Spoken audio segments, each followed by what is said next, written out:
खुश हो जाते मोर मन डोल।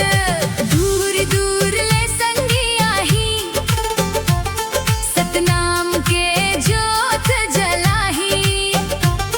गुरु बाबा के चरण मचा के सुख शांति के आशीष पाही।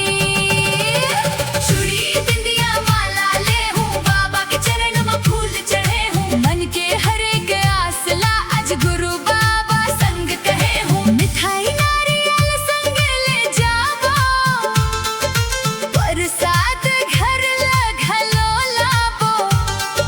सतनाम के रास्ता में चल के सुख के जीवन अपन बनाबो।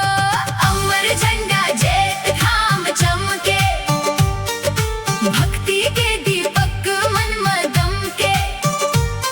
गुरु बाबा के पावन घाम में भाग मोर आज जगमग चमके। सादा जीवन ऊंचा विचार, गुरु बाबा के अमर उपकार।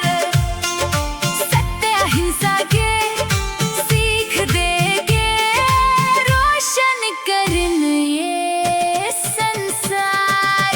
अब तो बाबू के दादा देर ना करब, गाड़ी बैला ला जल्दी सजब।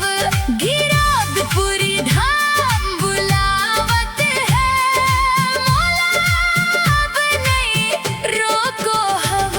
चलनौनी के दाई अब निकलत हन संगे, जय सतनाम गूंजे अंगना आंगने। गुरु बाबा के कृपा मिलही, खुशी बरसही जीवन भर संगे।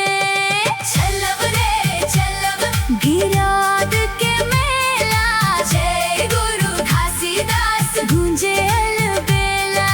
सतनाम के जोत जलावत जाबो, गुरु बाबा के संदेश फैलावत जाबो। मोला ले चले बाबू के दादा गिन